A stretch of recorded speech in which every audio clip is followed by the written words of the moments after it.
اس بدبخت انسان نے ایک لڑکی کی خاطر اسلام چھوڑ کر عیسائیت اختیار کر لی، لیکن اس کا انجام کیا ہوا؟ نہ تو اسے وہ لڑکی ملی اور اس نے اپنے ہاتھوں اپنی آخرت بھی تباہ کر لی۔ سبق آموز واقعہ ہے یہ۔ اس واقعہ کے راوی امام قرطبی ہیں۔ وہ فرماتے ہیں کہ مصر کی کسی مسجد میں ایک آدمی ایک لمبی مدت سے مؤذن کی حیثیت سے خدمت سر انجام دے رہا تھا۔ لوگ اس کے تقوی اور طہارت کی مثالیں دیتے تھے۔ اس کے چہرے سے اطاعت و بندگی کی نورانیت ٹپکتی تھی۔ مسجد کے ایک کونے میں اونچا سا مینار تھا۔ وہ شخص 5 وقت اس مینار پر چڑھتا اور بلند آواز سے اذان کہتا۔ اس کی خوبصورت اور بلند آواز چار سو پھیل جاتی تھی۔ ایک دن اذان دینے کے لیے مینار پر چڑھا تو اچانک اس نے نیچے دیکھا۔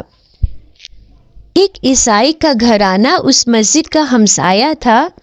مینار سے صحن صاف نظر آتا تھا۔ اس نے صحن میں دیکھا نہایت خوبصورت لڑکی بیٹھی تھی۔ وہ پہلی نظر میں ہی اس لڑکی کے حسن کا اسیر ہو گیا۔ وہ اذان چھوڑ کر نیچے اترا اور سیدھا اس عیسائی کے دروازے پہ چلا گیا۔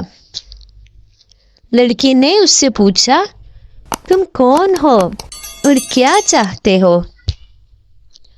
مؤذن نے کہا کہ بس میں نے تمہاری شکل دیکھی تو دل پر قابو نہیں رہا۔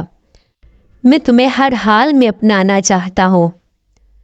لڑکی نے کہا کہ میں تمہاری محبت کا جواب اس بات میں دیتی ہوں، مگر یہاں ایک بڑی رکاوٹ ہے۔ مؤذن بولا، بتاؤ، میں ہر رکاوٹ دور کرنے کے لیے تیار ہوں۔ کہنے لگی، میرا باپ تم سے میری شادی کرنے کے لیے کبھی تیار نہیں ہوگا، اس لیے کہ تم مسلمان ہو اور میں عیسائی۔ مؤذن کہنے لگا، تو پھر اس کا کیا حل ہے؟ میں تمہارے بغیر زندہ نہیں رہ سکتا۔ لڑکی کہنے لگی، اس کا حل ایک ہی ہے کہ تم اسلام کو چھوڑ کر عیسائیت اختیار کر لو۔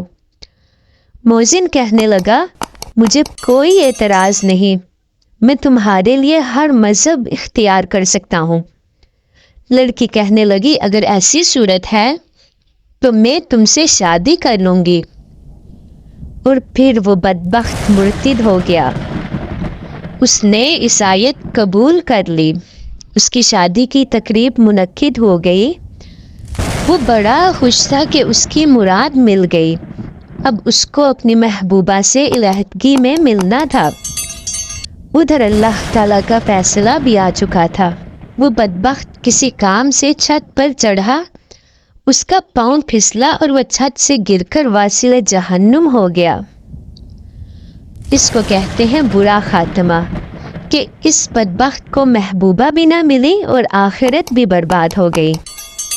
اللہ تعالیٰ ہم سب کا خاتمہ بالخیر فرمائے، آمین۔